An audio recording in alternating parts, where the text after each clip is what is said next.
Good evening, everyone, our Edge Radio Australia listeners. Tonight is Thursday, and we're going to talk about relationship. So, what are the things that we're going to talk today? We're going to talk about love languages. That is very important. Then we talk about 4 ways of communicate that kill the relationship. And then we're going to talk about conversation gridlock. Okay, so all of these 3 topics I really believe are very important for couples and for people in relationship to understand how the things work and what to do about that. Now, let's start with the love languages. The love languages is a theory that was published in 1992 by a psychiatrist, Gary Chapman. And he believed that humans have 5 major ways to feel loved. Okay? And he categorized in these 5. First, you have gift. Second, you have time. Third, you have touch. Fourth, you have word of affirmation. And the 5th is act of service. Now, why those are important? Those are important because all of us, every one of us, speak different love languages and receive love by different way.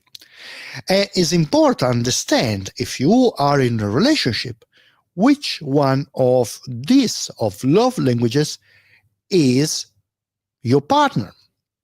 Now, let's talk about these 5 love languages. What it means.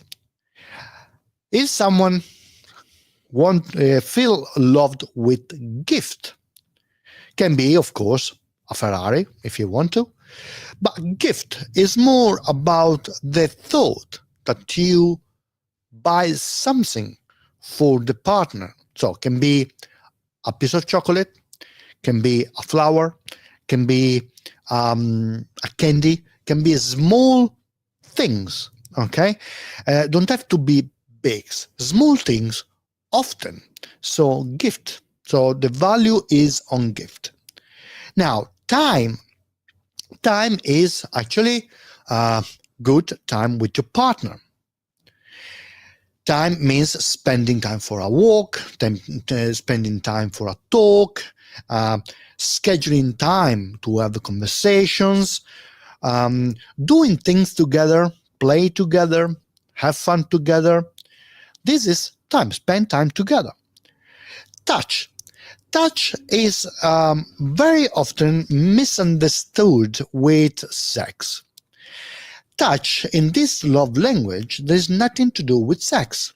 Touch is about holding hands, stroking hairs, hugs, and holding hands in front of people, touching the body, caressing, all of these things. That has nothing to do with sex.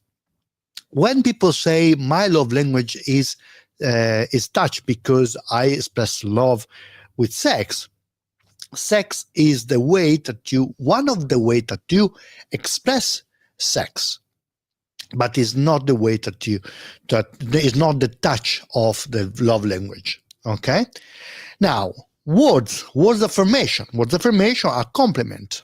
Okay, word affirmation are compliment. We find especially words affirmation and touch we find in child. Child, of course, when you are just born, you need a hug from your mom. You need a hug from your dad. Okay, and then word affirmation, reassurance. Act of service is actually something that kids. But we can talk a little bit later about this. Act of service is something that kids love a lot. But words of affirmation is the compliment, okay? Reassuring someone that they're doing the right things, Okay, act of service is doing something for the other one. So can be a bake a cake, building a house, can be write a letter, can be make a CD. I don't know if anyone makes CDs today, but these are act of service. So doing something for someone. Okay, now why is important? It's important because uh, every person have a different way to feel loved. For example, if my love language is time and my partner give a lot to give to me, that for me maybe is not the main love languages, but is never with me, yes, maybe I can appreciate the gift, but I feel unloved because I don't have to spend enough time with the person. So uh, this is what happened with a client years ago. This is an example. This couple came in because they were in a gridlock. We talk about gridlock later. A gridlock, communication gridlock. So they couldn't, they weren't able anymore to discuss about things. And the conversation with all the questions went through that she was upset because she felt unloved.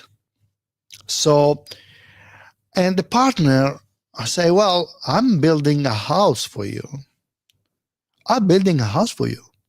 So how you cannot feel loved when I'm building a house for you? Now the problem is that his love language, what he was expressing love, doing things. So with the act of service. Okay, so for him was giving love to someone, building the house. Okay, the other person love language was time. Now she for a while appreciated the fact that he was giving her the house. Of course, the problem is that who was building the house was the partner. So building the house was taking away the time between the partner and the two partners. So one felt resent because she believed that he or the partner wouldn't love her enough, and he was resenting her because, well, I'm doing all of this. Why not understand that this is love? When they understood this concept, now the husband just start to spend more time with the wife. Okay, maybe I remember they chose to spend a Saturday together, Saturday afternoon together, without any other distraction, and that was enough for them to reconnect. Okay, this is why it's very important to understand what is your partner love languages. I repeat, the love languages are act of service, number one, doing things, word affirmation, say, well done, brava, good job, you're beautiful, I love you. Touch, that is not sex, but is about hugging, holding hands, caressing, massaging, all these things. Time is spending time with people, and gift is gift things to someone. Don't have to be expensive. Is not something. It is not something material. Okay, it's not that someone have love language. First love language is gift is material. No, that is just the way they express love. They want to receive love. Now, if you understand what your partner love languages is, then you should act toward give to your partner what they're looking for. Okay, so if your love language is time, their love language is touch, you can spend that time with them. But if you never hold their hands or they never give a massage, they maybe feel unloved. So you must learn how to do that. Okay, and this is for each of the language. The best things to do is speak all of them. Learn how to speak all of them. Okay. Um, Now, what is curious, and this I was saying just earlier, that we change our love language from the childhood to the adolescence to adult. Okay. Now, this is why, because we live different phases, different stage of life. When you were a kid, you need time with your parents. You need touch, so you need a lot of hugging, a lot of words. Okay, a lot of words. So words of affirmation. You're beautiful. You're cute. You're fantastic. You can do it. All these things. And some of them have, for example, as well, act of service. Receive someone do something for you, okay, for the kids. Now, this change when you become a teenager because your relationship change, okay? And what is change is maybe with your peers, when you're adolescents, with your peers, you have more quality time with them, okay? And maybe quality time, and you have touch. If you have the first girlfriend, you have touch from them. So shift with your parents, between parents. This is why there is a lot of conflict between teenager and parents. It's because the parents still love them in the same way they did as a child, not understanding that the child became a teenager, now is in a different stage of life, and they need something different. Can be maybe a gift, okay? Gift, so a bicycle, a PlayStation, or other things, okay? Do something for them, okay? Make something for them. This can be become more important for teenager with the parents. So what you can do here as a parent, maybe just check in and ask question. How do you feel loved? How do you feel loved? How do you feel supported? How you feel seen by me as a parent? Okay, conversation that you must have with each of the teenager that you have in your family. Okay. Now let's talk about the 4 ways to communicate that kill the relationship. There is 4 major ways to communicate communication that kill the relationship, and are very simple to understand.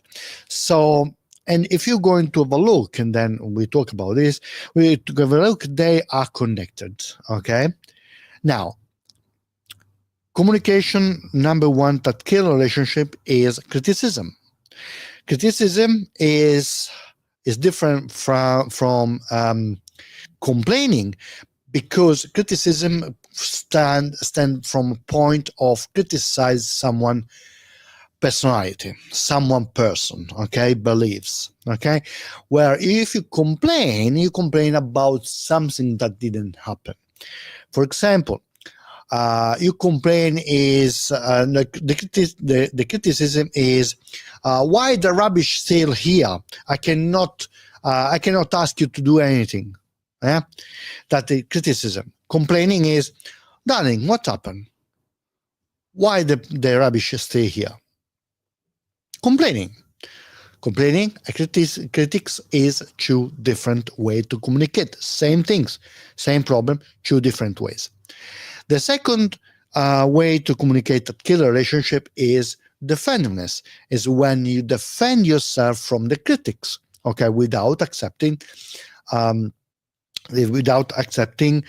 your role in what happened, okay? So, for example, I criticize because the rubbish, I cannot ask you to do anything because the rubbish is still here. You defend yourself saying, no, I take out the rubbish every day. It's you that you're never happy. Yeah. So you throw back to the other person the responsibility of what's happening. Now you have criticism defensiveness, then we have contempt. Contempt is a form of criticism, a higher level. Okay? What do you mean with that? If criticism is an attack to the person, contempt is the belief that you are much better than your partner. Okay? And when you believe that you are better than your partner, you start to be disrespectful. Okay? You start to mocking. You start to, for example, mocking, eyeball, you roll your eyes, you do something like spoofing, or oh my God, you say something like, you're nothing without me, okay?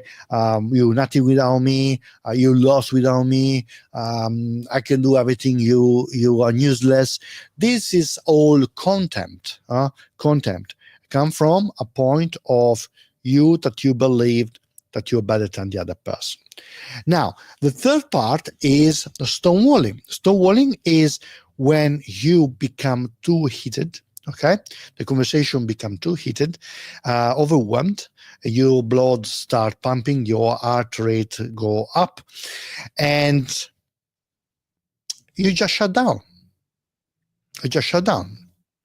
You can see these people, maybe they close their arm like this, and they look at the person they're talking with the hope that the person shut up.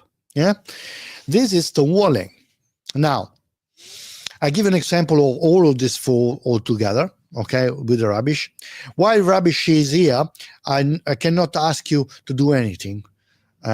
Okay, no, I do a lot of things is you are never happy. Okay, you have this back and forward between criticism and defensiveness, and then, oh my God, you're so silly.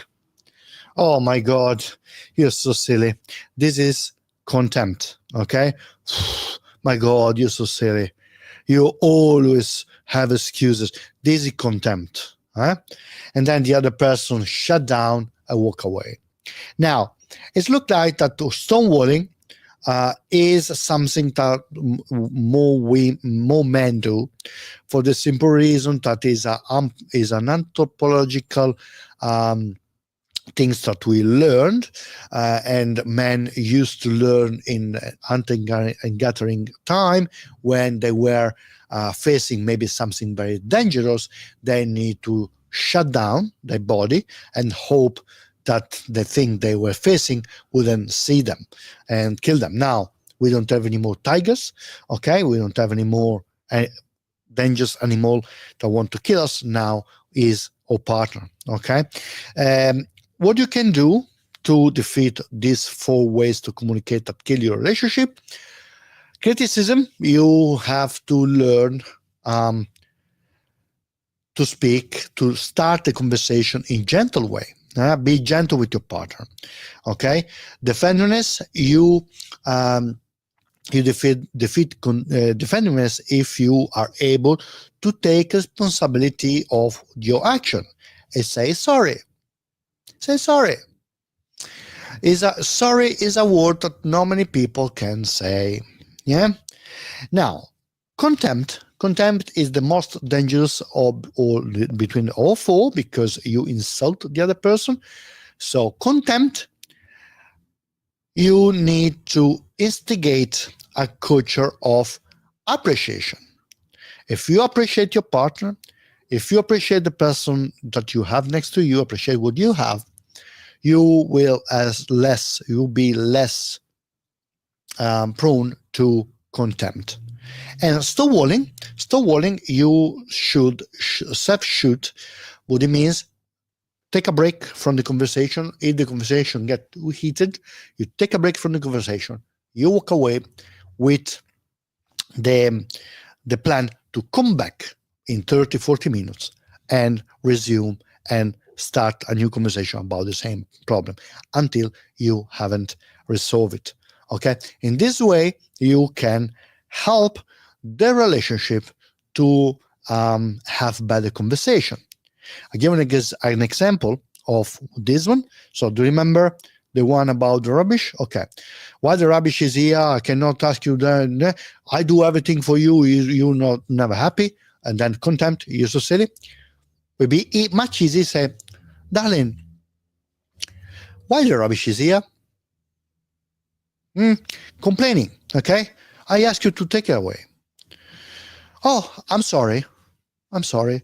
I've been busy. I'll do it away. Done. The conversation is done. Finish. Finito. Okay? Finito. In Italian, we say finito. There's nothing else to say. The conversation is there. And the trust is there because you say sorry. You take charge of your wrongdoing, and then you're going to do the right things, and you take the rubbish away. Now, as I say with all my clients, if you do something that makes your partner upset, and you keep doing it, and you know that you keep doing it, well, try to do something different, okay? Do more what works and less what doesn't work. Yeah? Take responsibility of what you do and take charge and make the change. Start the change from yourself. Okay? Now, another conversation is about gridlocks. How many of you knows what is a gridlock? Now, a gridlock is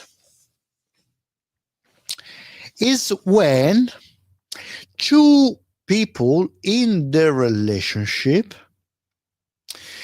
arguing over and over again about the same problem, and there is no resolution. Okay, what happened? Okay, what happened here? That you feel misunderstood and unlistened, unheard. You feel hopeless. There is no hope about the conversation that you have, and you feel that there is no hope about the relationship, because if you cannot agree about something, maybe you can start to feel there is no solution. And it happens that both the partner shut down or escalate the conversation. As we say earlier, with the criticism and defensiveness, contempt. Okay, if you shut down, you stonewall. You shut down, you close down the conversation. You don't want to have anything to do about that ever again. So you try to shut down, and what you're going to do is try to solve the situation without solving the situation. Now, what's important to understand that 60%, between 60 and 70% of the conversation that couples have are perpetual. What it means about perpetual? Those conversations are perpetual. This contrasts are perpetual because they are part of the belief system. There's something that is inside the humans, you as individual. Okay, each individual, even if you grow up in the same building, okay, in the same country, you're born in the same country, you have two different culture and two different upbringing. You have two different way to see the world. Now, the gridlock happen in those moments, those discussions where the people cannot find as common ground. Okay? This is important to understand because a gridlock can, together with contempt, with criticism, with defensiveness, with stonewalling, kill the relationship. Okay? And this usually happens because the conversation is something that is much deeper than actually what they're talking about. I'll give an example. If you or your partner discuss about the toothpaste that is open in the toilet, and you have discussion about the toothpaste over and over again, the discussion at one point is not anymore about the toothpaste, but is about the meaning of the request to close the toothpaste. And maybe the person that required to close the toothpaste come from a point of trauma and pain, because maybe this can be, maybe they grew up in a family where the parents were arguing about the toothpaste. So the conversation is not anymore about a simple object, a simple action as a toothpaste includes a toothpaste, but is much deeper than that. So what you can do here? Now, the first thing to do is to identify what is the actual problem that you have. Where is the gridlock? Second, identify dream and value about this point. Yeah, what is the dream behind that? What is the value about that? For example, talking about the toothpaste, the dream about the toothpaste is, if you don't close the toothpaste, I feel that I cannot trust you.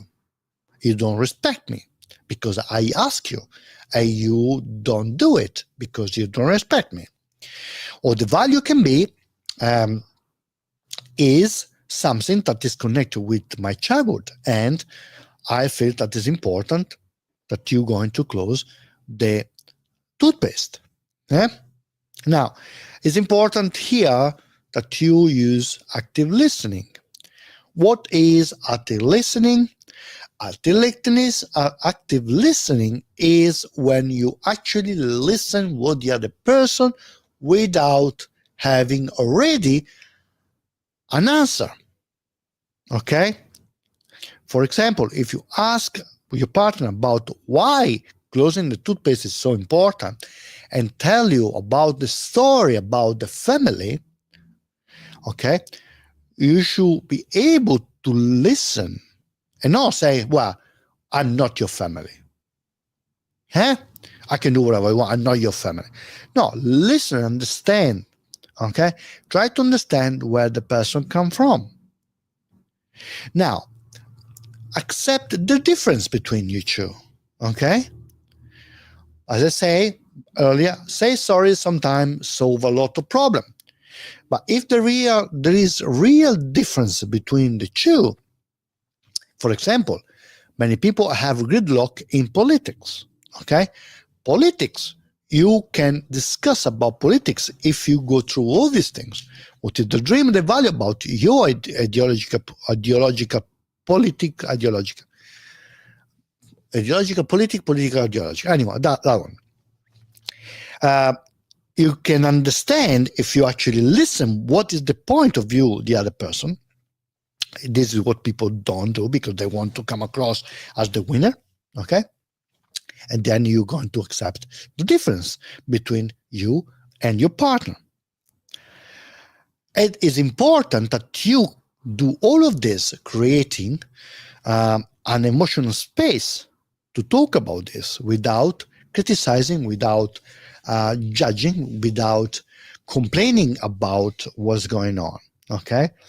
Now, all of these things are very important if you are in a relationship. Love languages help you to identify how your partner feel loved. And if you are smart enough, you understand that and you work on that. Okay? And vice versa. Okay? You should communicate what is your love language. You cannot suppose that your partner knows what is your love language. You must communicate what is your love language. Remember, the love language is something to change from child, teenager to adult. And sometimes the love language change from partner to partner and from relationship to relationship. It depends how you talk, and it depends what is the relationship with the people that you have around you. Okay? The second point was about the 4 communication skills that kill, the 4 communication habits that kill the relationship. That is criticize, defend yourself, contempt, and stonewalling. Okay, All of four are very important. Understand that all of four, if you have all these four in your relationship need to work. Otherwise, you're going to divorce. You're going to separate anyway. Um, and how are you going to solve this? Well, criticism, you're going to solve with gentle startup. So be gentle with your partner. And then you have defensiveness with taking responsibility, okay, take charge of your own wrongdoing. The third point is contempt. So contempt, you going to solve contempt with high positive thinking about your partner, okay? And then you have to warning that you need to have breaks, safe shooting, okay? So you stop, you're going to have a break, and then you're going to resume the conversation. You see that if you do this, the conversation that you have the first time would be very different from the conversation that you have the second time, because you don't give to the chance to the argument to escalate in something worse. And how you do that? Communicate. How do you feel? Okay, you communicate how you feel. When you feel that you start to say something that you don't want to say, you just say, hey, I need a break. And I promise you that we come back on this matter. I need a break, 40 minutes, and then we can talk about. In this way, you shut down a little bit the gridlock, and you going to actually talk about what's happening. You see that the second time, the conversation will be very different. Then we talked about the gridlock conversation. That is when the people in the relationship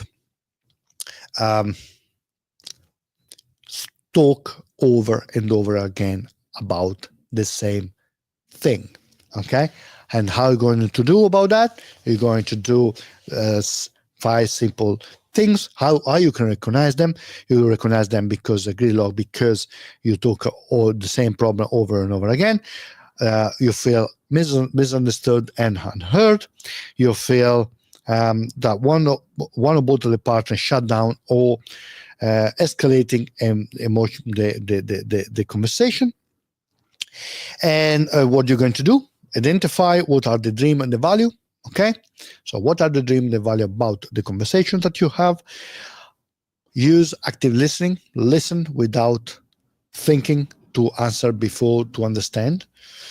Okay, accepting the difference. That's very important, especially in today's society that is everything so far apart. Okay, and create safe space to communicate about your situation, your feeling about what's going on. Now, we are at the end of this podcast, Progress Over Perfection. I hope you enjoyed. Send your message, your question, and we'll try to answer to all of you. If you are in a place with your relationship that is you are in trouble, you can reach out at maurodavidi.com, maurodavidi.com, and I'll be very, very happy to help you out if I can. Okay, so see you next Thursday with another appointment with Progress Over Perfection here at Edge Radio Australia.